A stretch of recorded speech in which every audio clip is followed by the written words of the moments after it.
The Detroit Pistons, after a long break, a little mini vacation, get a win over the Phoenix Suns, though it was very, very ugly. They got a lot of stuff they need to clean up.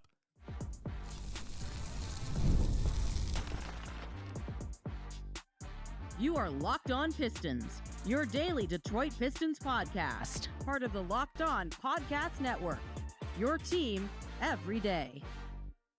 What's the deal? Welcome back to another episode of the Locked On Pistons podcast. Per usual, I am your host, Khahil. I've been covering the Detroit Pistons for the last 4 years, been a credentialed media member over the last 3 years. And I appreciate all of you guys who make Locked On Pistons your first listen of every single day. We are free and available on all your podcast platforms. If you haven't already, head to the YouTube channel at Locked On Pistons. Hit that subscribe button or leave us a 5-star review on whatever podcast platform you're listening to this on. That's another great way to support the podcast. And today's episode is brought to you by FanDuel. Before tip-off, check the FanDuel app and see what's dropping during NBA Happy Hour every Friday from 6 to 7:30 p.m. Eastern Time. Later on, we'll talk about Jaden Ivey, who I thought played maybe his best game of the season for the Pistons. And then also, JB Bickerstaff closed with Ron and Assar both on the floor. We're starting to see him sprinkle those two together a little bit more often. Are we finally starting to see the possible beginning of them buying into the whole 9-to-5 experiment? We'll talk about it coming up. But we got to start with the win, the very ugly win, but win nonetheless the Pistons had versus the Phoenix Suns. The Pistons won this one 108-105. Very, very ugly win. The Pistons did not play well, I felt like, at all. I was at this game, and at halftime when the Pistons were down only by 7, I looked up at the scoreboard, and I was like, how are they only down by 7? I thought they for sure would be down by at least 10 plus. They did not play well at all. Now, before we get into some of the negatives, and obviously everything they need to clean up and why they looked, I thought, so bad, I do want to give them credit for what they did in the second half. In the second half, they only allowed 42 points from the Phoenix Suns. In the second half, they forced the Phoenix Suns to shoot only 37% from the floor, 28% from deep, only allowed 4 free throws in the second half, stopped fouling as much, and they really started to punish them on the glass as well. So in the second half, they woke up and really started to impose their identity on the Phoenix Suns, and that's what ended up getting them the win. But even with that, this was a very nasty game. I mean, Cade is playing with an arm wristband that has extra padding around his right wrist, and it like goes around his thumb, like a lot of padding around like his hand and wrist area, and it goes all the way down to his elbow. I bring that up because he has missed multiple games with the wrist injury, but also he did not look very comfortable at all with this wrist injury, whatever it is. We don't really know what it is. We just know it's a wrist injury. I wish we got a little more clarity on what exactly it is. Either way, he did not look comfortable at all. I mean, he played very, very poorly in this game. He was 3 of 16 from the floor, 0 of 7 from deep, 5 turnovers. And I think one of the areas that really showcases that he obviously was not comfortable and it was playing through an injury on, again, his shooting hand, was that he was 4 of 9 from the free throw line. Cade doesn't shoot 4 of 9 from the free throw line. That doesn't happen. He was 0 of 7 from deep. He was missing everything. He just did not look comfortable. Even when he was handling the ball, he was turning the ball over on some weird stuff. He just did not look comfortable at all with this, whatever he's dealing with his wrist. And honestly, if that's how he, what he's suffering through and he's playing through, I'd rather him just sit out. I wonder if like the whole 65 games get to the All-NBA thing is playing into this a little bit, but he clearly did not look 100% in this game. He still played 38 minutes. But again, he shot 4 of 9 from the free throw line. I mean, Cade does not shoot bad like that from the free throw line. That doesn't happen. And being at the game, he just did not look comfortable. So he didn't play well.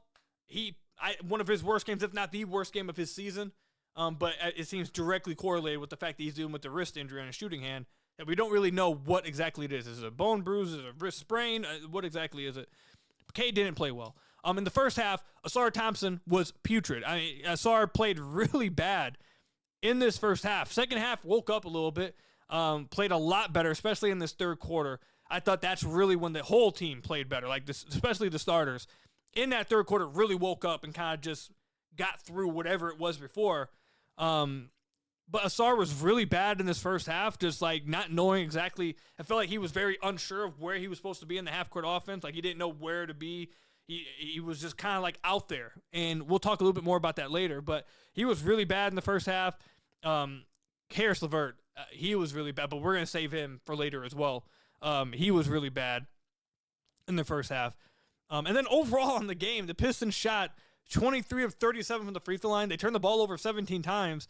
And this isn't one of those games where it was like Assar took 10 free throws and only made like 4 of them, and he was tanking the free throw percentage. He only took 2 free throws. I mean, Cade was 4 of 9. Duncan Robinson, 1 of 3 from the free throw line. Ron Holland, 5 of 9 from the free throw line. I mean, Ron and Duncan and Cade, all of them, were missing free throws at the end of this fourth quarter to close the game out. I mean, the Suns could have set this to overtime.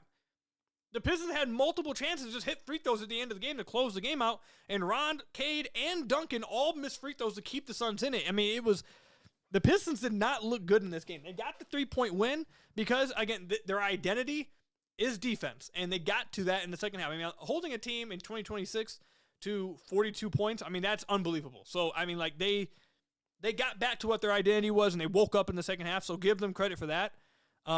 They stopped fouling in the second half as well. Like, Phoenix in the first half had 21 free throws. Second half only had 4. So, I mean, like, the defense got way better. I thought the whole team looked way better in the second half. So, I know a lot of people are attributing it to 5 days of rest. They had a little mini break, and they came out a little lazy. I think even JB Bickerstaff probably would agree with that because I was at the game. I sit on the visitor side.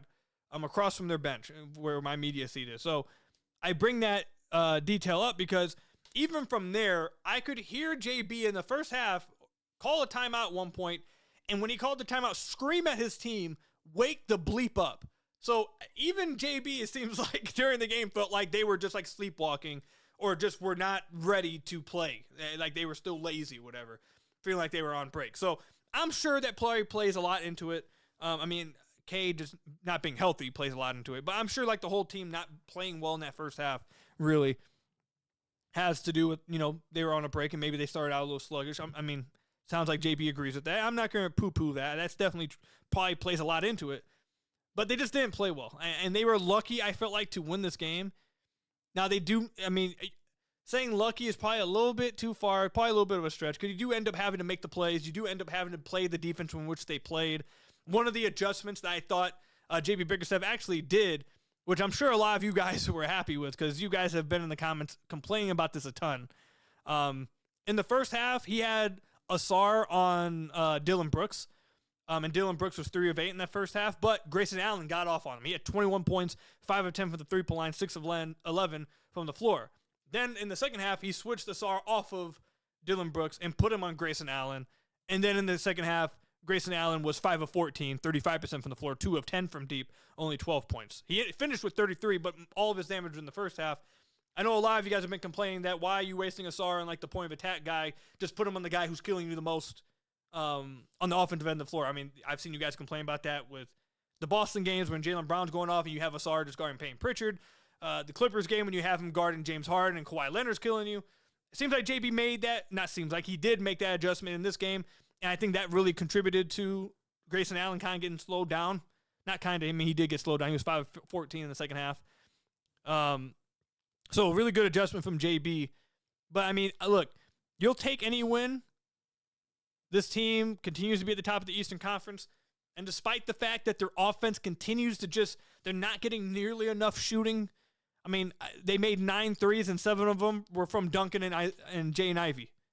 It's not good enough. They need more shooting. They desperately need more shooting. Tobias played well. He was getting really into it with Dillon Brooks and the opposing bench, talking a lot of trash. He hit He hit Dillon Brooks with the too small after scoring on him in the post. Tobias has been talking a little bit more this year. I'm not going to lie. He was 6 of 11, 16 points in this game. But even despite, I'm not, it feels like I'm minimizing what Tobias does. And if it feels like that, I'm sorry. But, even when Tobias, he was a plus 22 in this game. I'm not trying to say Tobias didn't play. He absolutely did. It's just that, I don't know. Maybe you guys understand what I'm saying. Even when Tobias plays well, when you see he doesn't hit any threes, it only takes 2, it kind of just still, it's like, man, they really need somebody out there at the floor to really get some threes up. You're not going to win consistently when you're only making 9 threes a game. That's way too big of a gulp between, the Suns made 17 threes. They outscored the Pistons by 8 times 3, 24 points from beyond. It's hard. Not saying you have to be a top 3-point shooting team in the league, but it's going to be hard to consistently win like that when you're getting outscored by 24 points every night from beyond the arc. So I don't know. Maybe I'm nitpicking a little bit with that. Tobias did play well, though. And Jalen Duren on his Slam Magazine night, he was 16 points, 18 rebounds, 8 of 13 from the floor. Thought he was really good in the first half, just like everybody else. He was a little bit rusty, a little bit, not rusty. He was a little bit lackadaisical, I thought, defensively, but the whole team woke up in the second half. I want to get into, we'll come back. I want to talk about Jaden Ivey and how well he played, because that's going to segue us into talking about another player that did not play well, to put it. I think that might be doing it nice, like saying it nicely. But we'll talk about how well Jaden Ivey played, and then talk about that player coming up. The season's heating up, and DoorDash has a way to keep fans in their bag the whole way through. Whether you're watching the highlights, the tunnel fits, or just your favorite player, DoorDash makes the entire season more fun. Because every player has their bag. With DoorDash, fans have one too. DoorDash keeps your snacks stocked, your gear fresh, and your watch party vibes absolutely on point. There are nights when your team stresses you out. The Pistons might have stressed you guys out tonight. Let DoorDash become your post-game therapy. Sometimes you just need that dessert right now. And from tip-off to overtime, you can stay in your bag and order on DoorDash. Get snacks, drinks, and gear, whatever gets you through the season, delivered right to your door. Again, you can stay in your bag and order on DoorDash. DoorDash in your bag all season long with DoorDash. So I want to thank you guys again for making Locked On Pistons your first listen of every single day. We are free and available on all your podcast platforms. If you haven't already, head to the YouTube channel at Locked On Pistons. Hit that subscribe button or leave us a 5-star review on whatever podcast platform you're listening to this on.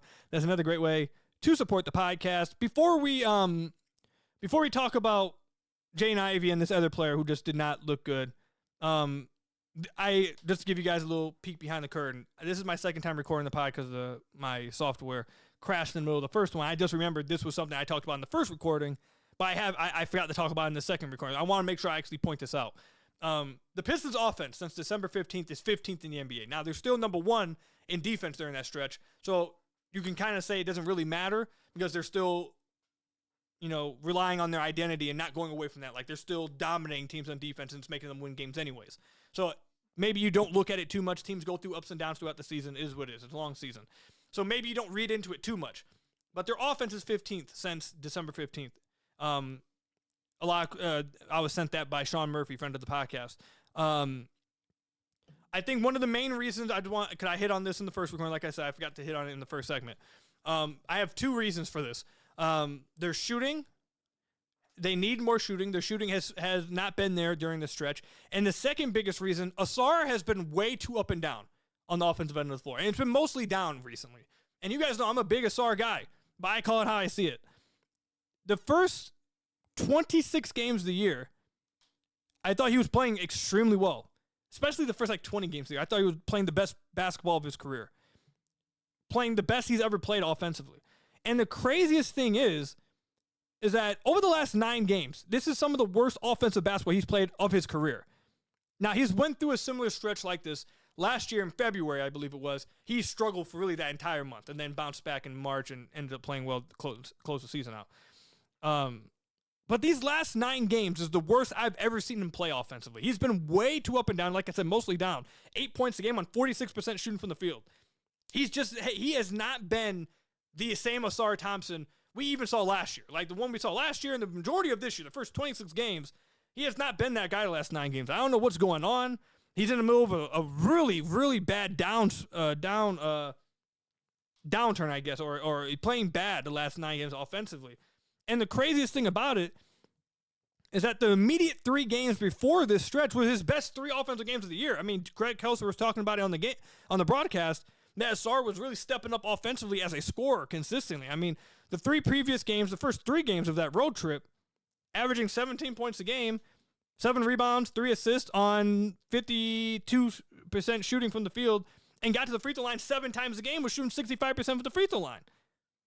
He was playing the best offensive basketball of his season during that stretch, and then ever since Utah, December 26th, he has not been on point at all offensively. I don't know what's happened, but he's really contributing to their offense being middle of the pack since that point.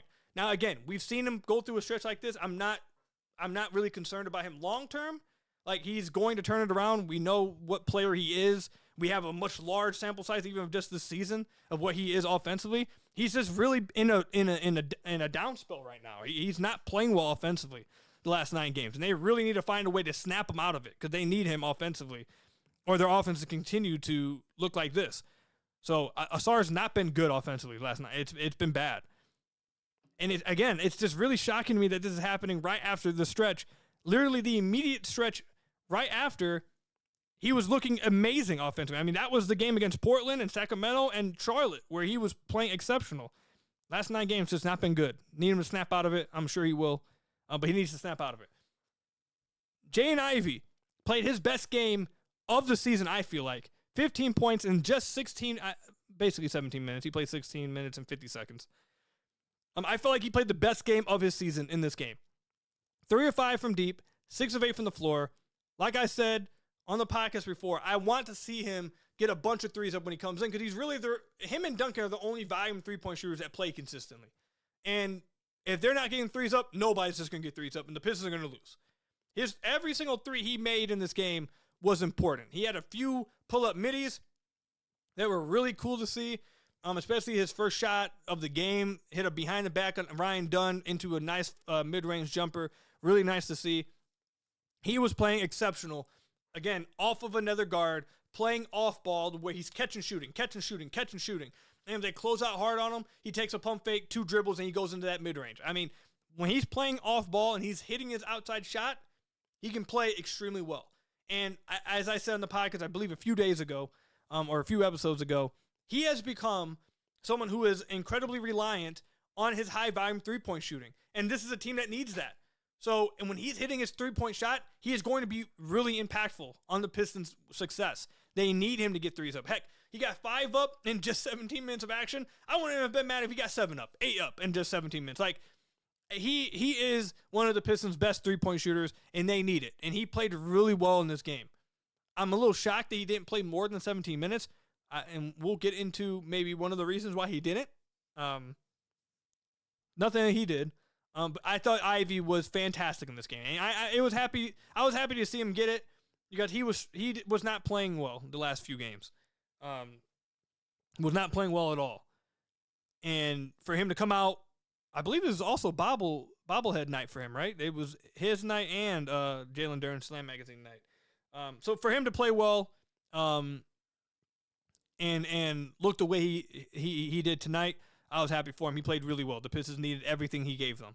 But if you're wondering why did he only play 17 minutes, it's because I think I try to save these for very few times throughout the year. I'm going to do it here. Hopefully I don't have to do it often. Try not to do it often, but we'll do it here. Caris LeVert got to go. Caris probably is a great dude. Probably a great locker room guy. Sure his teammates love him. Not talking about any of that. Sure he's a great dude. Not trying to diss on anything like that. But he has to go. He just Trajan, gotta make a move, man. Caris was putrid in this game. I mean, really bad. Really bad in this game. Really bad turnovers. Really bad decision making. One really bad foul. I mean, in the first half, you could argue that he single-handedly tanked the game when he came into the game. He played for 8 straight minutes in the first half. I mean, the Pistons were getting destroyed in those minutes. They just got absolutely obliterated. In his 8 straight minutes, he was a minus 13 in the first half. I mean, he played horrible in that first half. Absolutely horrible. Then they subbed him out for Dennis. And Dennis, in just 6 minutes of action, 5 points, 3 assists, a steal, and a block, just made things happen, played really well, and then Dennis didn't touch the floor again. I'm here to say right now, there is not... I don't think Caris is better than Dennis at basketball right now. In 2026, I don't think Caris is better than Dennis at basketball. Play Dennis. He's been really good. He should be securely the Pistons' backup point guard. He's their best ball handler off the bench. He's their best passer. He doesn't turn the ball over like that when it comes to, now I take that back. The Clippers game, he did turn the ball over a little bit, but it's not coming off of like a loose handle. It's coming from, passes he's trying at times, but that's not something he does all the time. Dennis should be their backup point guard. And if you have a backup point guard, you only need one guy who is really good off ball. You don't need to play multiple of them. And Ivey is a better three-point shooter than Caris.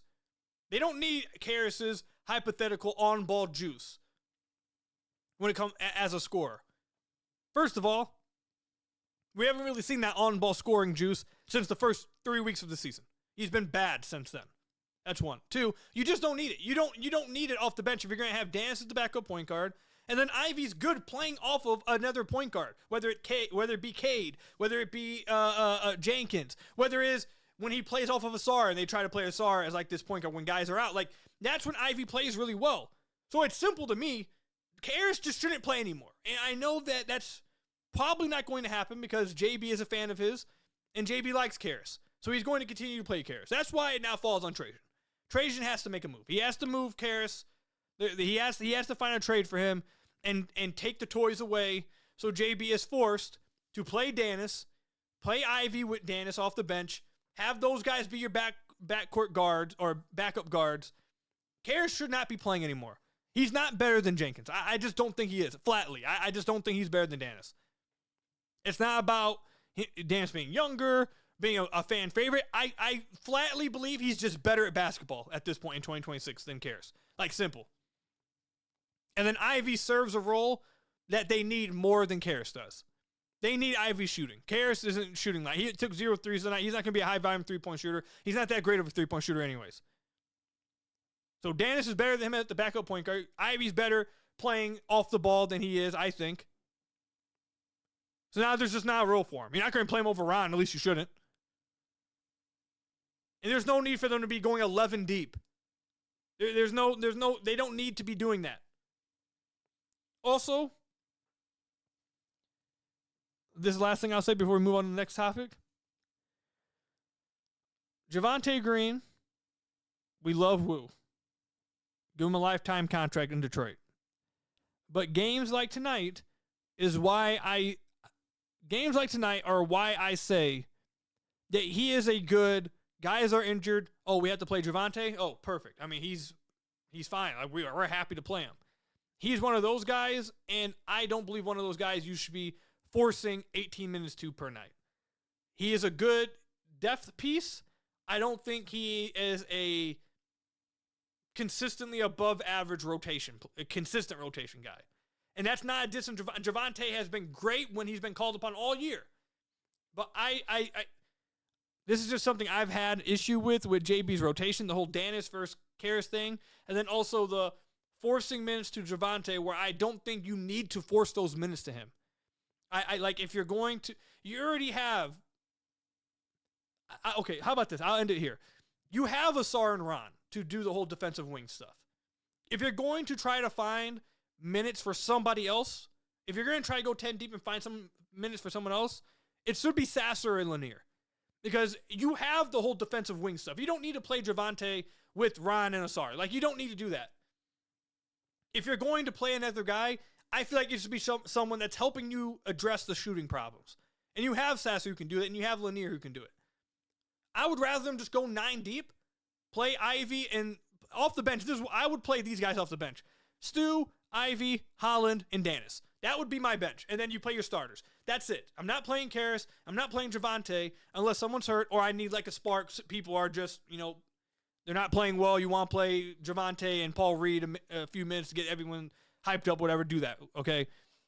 But like the consistent rotation, I'd be going 9 deep, cut Caris out. Javonte, love you, but not consistent rotation player. And give the minutes to Dennis. Give it to Jaden Ivey. Give it to Ron. Give it to Stu. And then play your starters.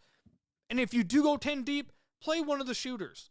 Because they actually will bring you spacing, which you really need in those lineups. The lineups with Javonte, Ron, and Assar, or Javonte, Assar, Stu, like, those get, especially, again, because Javonte, despite how good he's been for the Pistons at times this year, it's not like Javonte is this three-point shooter. He's not providing spacing.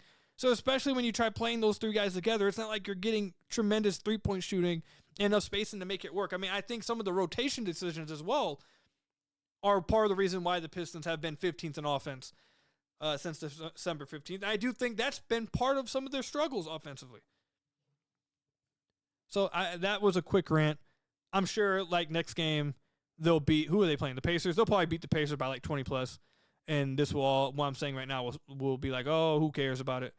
But I do think it's something that in the long term, like when you're playing the better team, I do think it's something that needs to be, like, does it matter? Will they pay for playing 11 guys and not playing Dennis and playing Caris just as much as Ivy and 10 more minutes than Dennis against the Pacers? Probably not. The Pacers are terrible. But against good teams, I do think it matters. And I think it nearly cost them tonight against the Suns, even though the whole team looked really bad in the first half. So let me know, comment section down below or over on Twitter at Khahil. Coming up, we got to see Ron and Assar close the game out for the Pistons. That's something that I think a lot of Pistons fans have been wanting to see. How does Assar and Ron look together on the floor? We've been seeing a little more of it as of late. We'll talk about how it looked coming up.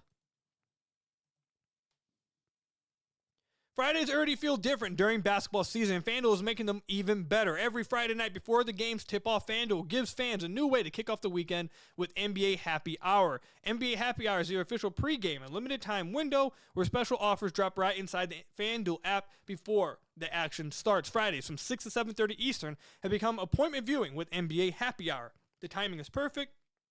Right before the games, right before the weekend starts. It adds extra energy to Friday night basketball without overthinking it. So before tip-off, check the FanDuel app and see what's dropping during NBA Happy Hour every Friday from 6 to 7:30 p.m. Eastern. A little basketball, a little action, and a whole lot of Friday energy. That's NBA Happy Hour only on FanDuel, the official sportsbook partner of the NBA. So I want to thank you guys again for making Locked On Pistons your first listen of every single day. We are free and available on all your podcast platforms. If you haven't already, head to the YouTube channel at Locked On Pistons. Hit that subscribe button or leave us a 5-star review on whatever podcast platform you're listening to this on. That's another great way to support the podcast. To close this game out for the Detroit Pistons, they played Assar Thompson and Ron Holland together. The Pistons got up, I believe, by like 5, and at that point, JB decided, we're going to play our two lockdown defenders together, and we're just going to suffocate the Suns, and they're just not going to score. They're not going to be able to come back in this game because we're just going to lock them down. And it ended up working. The Pistons closed it out. Again, we already mentioned earlier that that they ended up holding the Suns to 42 points in the second half.